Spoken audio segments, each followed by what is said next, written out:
실장님, 제초제 어떻게 뿌려요? 제초제요. 네, 저희는 지금 나무를 심으면서 땅을 한번 이렇게 다 뒤집었어요. 나무를 심다 보니까. 그래서 지금 이쪽으로 보시면 풀이 좀 없기는 한데, 저희도 상당히 풀이 많이 자랍니다. 근데 보통 이제 가정집에서 바닥에 제초 매트를 까시거나 파쇄석 같은 자갈을 까셔도 그래도 그 사이로 풀이 엄청 올라오실 거예요.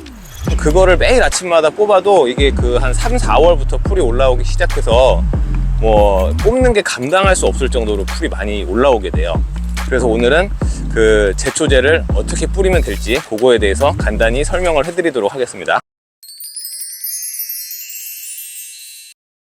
네, 제초제 같은 경우에는 풀만 죽일 건지 아니면 그 풀과 함께 뿌리까지 죽일 건지 그 두 가지를 먼저 생각을 해야 되는데, 자, 풀만 죽이는 제초제 같은 경우에는 약재를 풀에 닿았을 때 그 풀이 죽어요.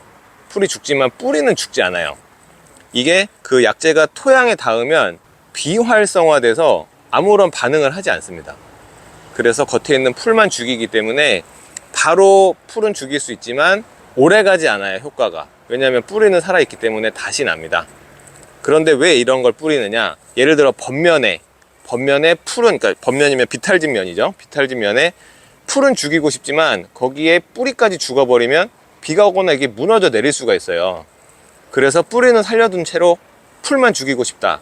그럴 때 뿌리거나, 아니면 그 약재를 뿌린 다음에 바로 작물을 심는 경우에 이런 약재를 뿌려도 바로 작물을 심을 수 있기 때문에 그렇게 위에 나와 있는 풀만 죽이는 그런 제초제가 있고요.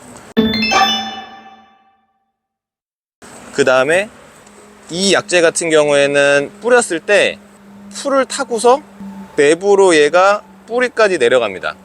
그래서 뿌리가 내려간 상태에서 뿌리를 고사시켜요. 그런 다음에 다시 올라옵니다. 그러면서 풀을 죽여요. 그러면 어떻게 되냐면 안에 있는 뿌리까지 다 죽겠죠. 뿌리까지 다 죽는데 시간이 오래 걸려요. 풀이 죽는 데까지. 얘를 뿌리고 나서 바로 3, 4일이 지났는데 왜 풀이 죽지 않아요? 네, 안 죽습니다. 왜냐하면 뿌리까지 내려가는 시간과 다시 올라오는 시간이 있기 때문에 죽는 시간이 오래 걸립니다. 이제 뿌리고 나서. 하지만 얘를 뿌렸을 때는 뿌리까지 다 죽었기 때문에 다시 풀이 올라오는 데까지는 시간이 좀 걸려요. 그러니까 약효가 좀 오래 지속된다고 볼 수 있죠. 그런데 그랬을 경우에 그럼 나무가 심어져 있을 때 이 뿌리까지 죽는 약재가 이 나무 기둥이나 아니면은 이 나무 나무 잎사귀 같은 데 닿았을 때 얘가 따라 내려가서 이 뿌리가 죽을 수가 있어요.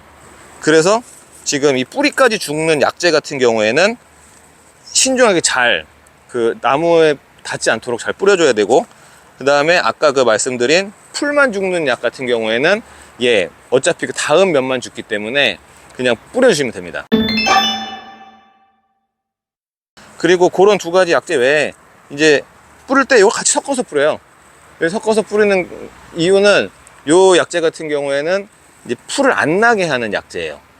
그래서 요거는 이제 풀을 죽이는 약재, 풀과 뿌리를 같이 죽이는 약재, 풀이 나지 않는 약재, 이렇게 세 가지를 기억하셔서 농약방, 저희 용문에도 농약방이 있습니다. 그 농약방에 가셔서 말씀을 해주시고 그 약재를 사셔서 이제 뿌리시면 됩니다. 근데 이제 뿌리실 때 어떻게 뿌리시냐, 그거에 대해서 잠깐 말씀을 드릴게요. 농약을 뿌리실 때는, 제초제를 뿌리실 때는 약 뿌리는 약통이에요. 뭐 철물점이나 농자재를 파는 데 가면 쉽게 구입하실 수가 있고요. 여기 이렇게 컵이 달려 있습니다. 얘는 뿌릴 때 주변으로 많이 이제 벗어나지 않게 약재가 그렇게 이제 컵이 달려 있고요. 약은 20리터 기준으로 농약방에서 설명을 해 주실 거예요. 그러면 20리터는 이게 한 통이 20리터예요. 그럼 그 20리터 기준으로 이제 얼마큼 들어가는지를 농약방에서 설명을 해 주기 때문에 그거에 맞춰서 깨끗한 물에 약을 타고 그 다음에 매고 주변에 나무가 없는 상태에서 내가 죽일 그 풀 부분만 이렇게 뿌려주시면 되고, 최대한 뿌릴 때에는 보호장비, 마스크나 고무장갑, 장화를 꼭 신으시고, 이게 뿌릴 때 바람이 이쪽으로 오면 약이 이쪽으로 날아가잖아요. 바람을 등지고 이렇게 뿌려주시면서 꼭 약을 다 치신 후에는 손을 꼭 닦으시고 세수를 하시고 입에 양치를 하셔서 몸에 해가 되지 않도록 꼭 주의하시면서 약을 치시면 되겠습니다.